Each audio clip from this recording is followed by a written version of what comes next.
नमस्कार दोस्तों, आज हम बात कर रहे हैं नेशनल एजुकेशन पॉलिसी 2020 के बारे में, जिसको केंद्रीय कैबिनेट ने मंजूरी दे दी गई है। तो इस चर्चा में क्यों है, पहले इसके बारे में बात करेंगे।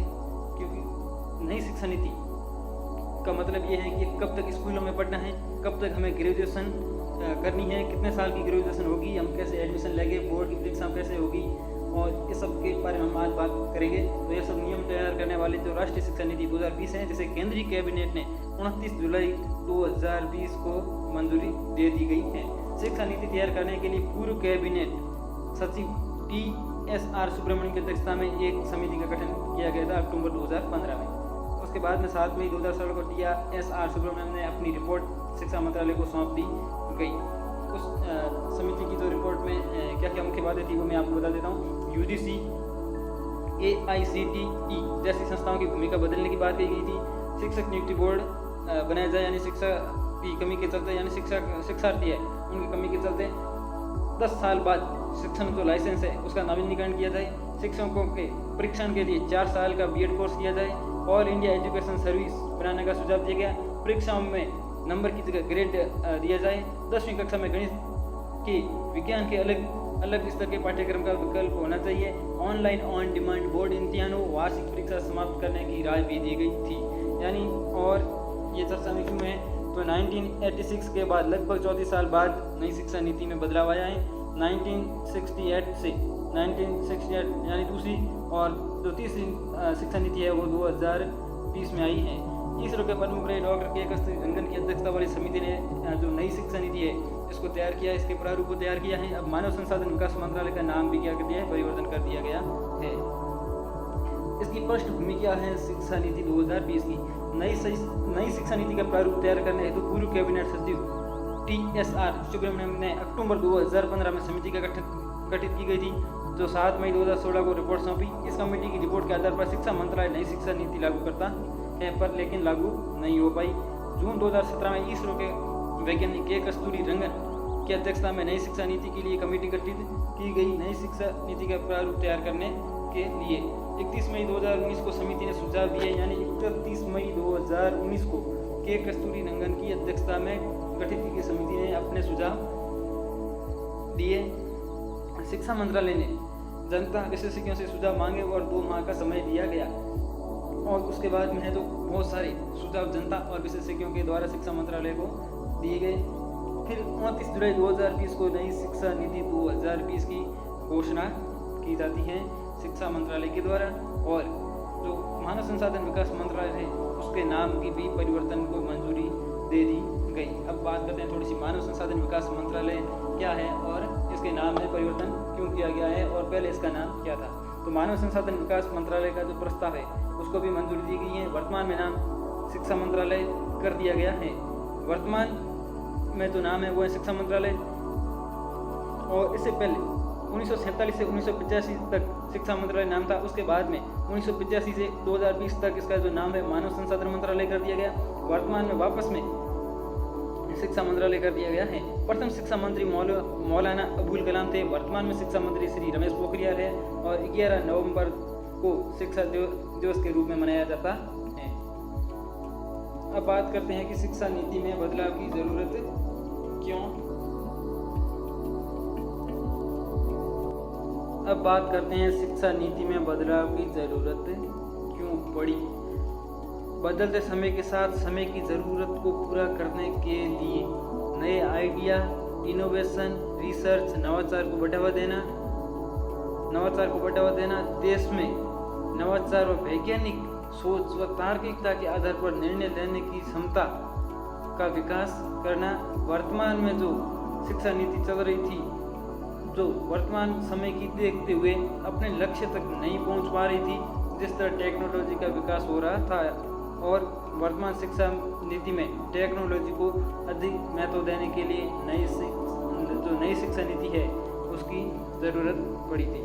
आगे हम देखते हैं कि नई शिक्षा नीति में क्या बदलाव आएगा, यानी क्या नई शिक्षा नीति में क्या क्या बदलेगा। पहले स्कूलों में बात करते हैं कि पहले स्कूलों में क्या बदलाव आएगा। तो सबसे पहले हम वर्तमान में देखते हैं कि 10+10+2 फॉर्मेट की जगह 5+3+3+4 नया फॉर्मेट लागू होगा। बात करते हैं कि ये 10+2 की जगह यानी 10वीं से जो सभी विषय पहली से लेकर 10वीं से 10th तक जो सभी सब्जेक्ट एक ही थे उसकी जगह अब सभी सब्जेक्ट है जो अलग अलग कर दिए गए हैं। यानी जिसकी जो सब्जेक्ट पढ़ना चाहता है वो सब्जेक्ट लेके आराम से पढ़ सकता है। तो 5-3+3+3 नया फॉर्मेट लागू हुआ, इसके बारे में बात करते हैं। क्या नई शिक्षा नीति में 10+2 फॉर्मेट की जगह 5+3+3+4 से व्यवस्था लागू होगी। यानी जो प्रथम फाउंडेशन स्टेज होगा वो 5 वर्ष का होगा। 5 वर्ष प्री प्राइमरी, इसमें 3 वर्ष जैसे बाल वाटिका, आंगनवाड़ी आदि में जो शिक्षा दी जाएगी। उसके बाद में पहली से दूसरी वर्ष यानी 2 वर्ष तक ये शिक्षा दी जाएगी। ये 5 वर्ष का स्टेज होगा पहला। द्वितीय स्टेज में 3 वर्ष, कक्षा 3 से 5 वर्ष तक होंगे। तीसरे स्टेज में 3 वर्ष होगा, कक्षा 6 से 8 तक। और कक्षा से बच्चों को व्यावसायिक एवं कौशल शिक्षा, रोजगार परक शिक्षा दी जाएगी। वो स्थानीय स्तर पर इंटर्नशिप करवाई जाएगी। यानी 6ठी से लेकर के 8वीं तक इंटर्नशिप और स्थानीय स्तर पर रोजगार और शिक्षा की जो जानकारी दी जाएगी। उसके बाद में चौथा स्टेज आता है। चौथे स्टेज में आता है 4 वर्ष तक, यानी कक्षा 9 से लेकर के 12 तक।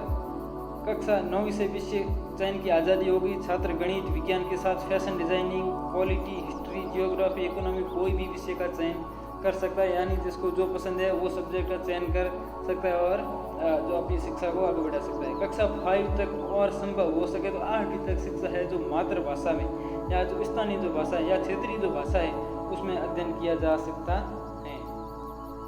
अब बात करते हैं कक्षा 3 साल से लेकर 6 साल तक के बच्चे के लिए अलग पाठ्यक्रम की व्यवस्था की जाएगी। यानी बच्चों को खेल के माध्यम से सिखाया जाएगा और इनके लिए जो टीचर है उनको भी अलग ट्रेनिंग दी जाएगी ताकि बच्चों को प्यार से समझा सके।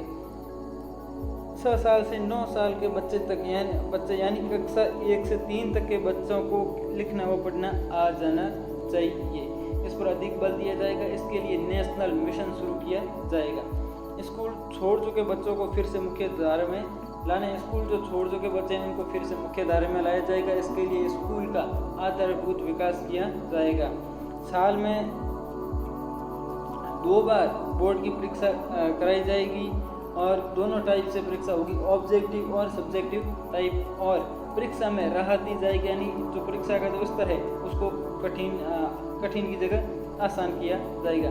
रिपोर्ट कार्ड का मूल्यांकन बच्चा खुद या बच्चे का जो सहपाठी है वो उसके द्वारा किया जाएगा, टीचर नहीं कर पाएगा। स्कूल के बाद कॉलेज में प्रवेश के लिए एक कॉमन इंट्रेंस एग्ज़ाम होगा। इसके लिए नेशनल असेसमेंट सेंटर बनाए जाने की बात भी कही गई है।